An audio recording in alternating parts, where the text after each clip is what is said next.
आज का ये चुनाव 2019 की राजनीति के तौर पर भी देखा जा रहा है। किस तरह से वोटरों को लुभाने और साधने की कोशिश की जाएगी और साथ ही एकजुटता का परिचय एनडीए की ओर से।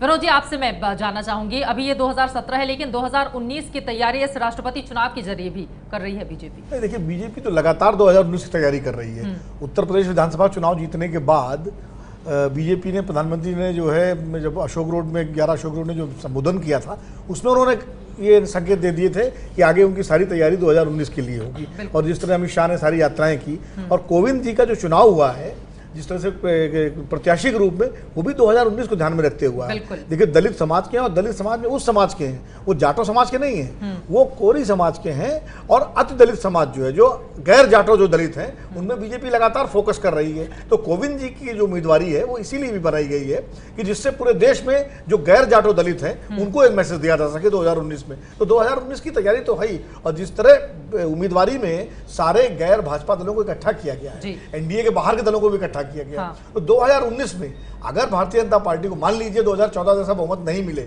लेकिन अगर वो लीडिंग पोजीशन में हो और उसको जरूरत पड़े कुछ बाहर के दलों के समर्थन की, तो वो भी एक तरह से आप कह सकते हैं एक पूर्वाभ्यास सा है। बिल्कुल। तो कुल मिलाकर के 2019 की पटकथा तो लिखी जा रही है। 22 करोड़ दलितों को लुभाने की कोशिश भी है जो पूरे हिंदुस्तान भर में है। जावेद अंसारी जी। हाँ, ये तो है ही है और ये कोई पहली बार नहीं हो रहा है। इस बार एक दलित कैंडिडेट है, कभी कोई ब्राह्मण कैंडिडेट होता था, कभी कोई मुसलमान कैंडिडेट होता। तो कोई जो भी पार्टी होती है वो थोड़ी सी अपनी रणनीति वोट बैंक पे या वोट्स पे देख के तो बनाती है। जैसे एनडीए सारी पार्टीज को इकट्ठा कर रही है, नॉन एनडीए जो यूपीए है या जो नॉन एनडीए पार्टीज हैं, उनकी भी यही कवायद है कि 2019 को रखें, क्योंकि इस इलेक्शन में वो सारे साथ में आ जाएं तो उनका वो कुछ कोई परिणाम पे असर नहीं पड़ने वाला है। इनकी कोशिश ये है कि अभी सबको साथ ला दो ताकि 2019 तक ये एक प्लेटफॉर्म पे आ जाएं और बीजेपी के खिलाफ एक मोर्चा तैयार हो जाए।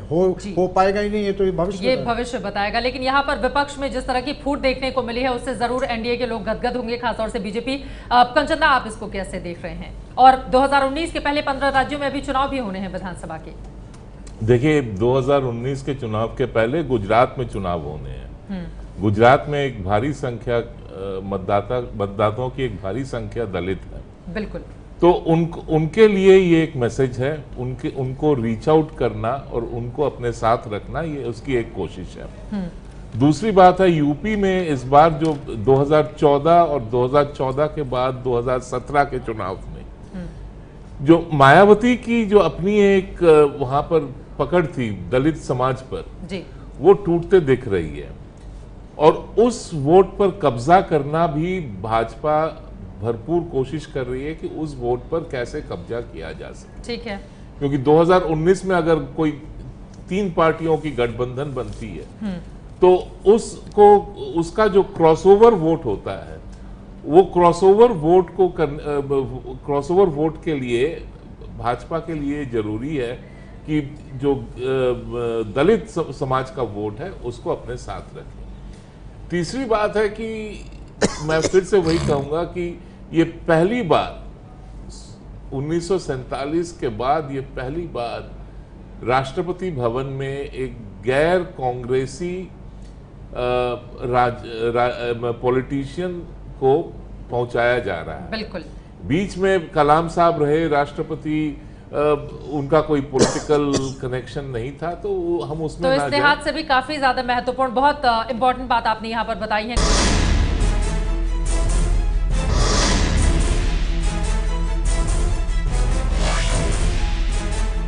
तस्वीरें सामने आ रही हैं गुजरात से, वो अब आपको दिखाते हैं। गुजरात में बीजेपी की सरकार है। आपको ये भी बताते चलें कि इसी साल दिसंबर में वहां पर चुनाव भी होने हैं विधानसभा के, जिसको लेकर कमर कसी जा चुकी है बीजेपी की ओर से। लेकिन बीजेपी के नेता आज के इस चुनाव को लेकर किस तरह की प्रतिक्रिया दे रहे हैं, सुनिए।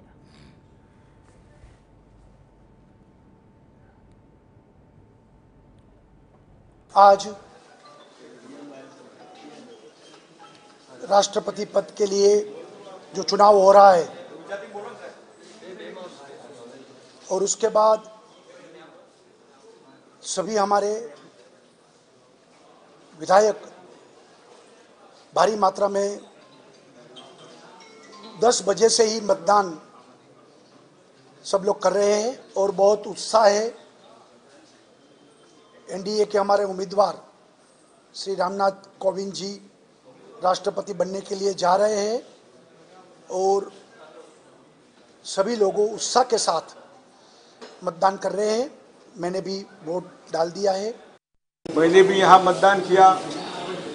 हमारे राष्ट्रपति के कैंडिडेट है लोकसभा के पूर्व स्पीकर, सुप्रसिद्ध देश के नेता जगजीवन राम बाबू की सुपुत्री। इनके लिए कांग्रेस के साथ 17-18 विपक्षों ने इनका नॉमिनेशन किया था। आज मतदान है।